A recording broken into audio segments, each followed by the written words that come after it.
Hello everyone, welcome to Selenium. Today's topic is mouse hover. Mouse hover is used when an element shows menus on hover, displays dropdowns or tooltips. Normal Selenium click cannot simulate hover behavior.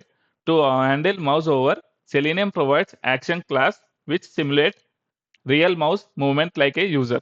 This is very common in navigation menus, drop-down menus, profile icons, e-commerce sites.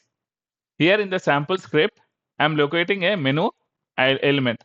This menu shows only when I hover on that particular options. Normal click will not work here.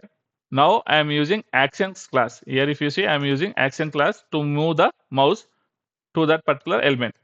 This hover action triggers the hidden menu. So I will run the script and see how this works.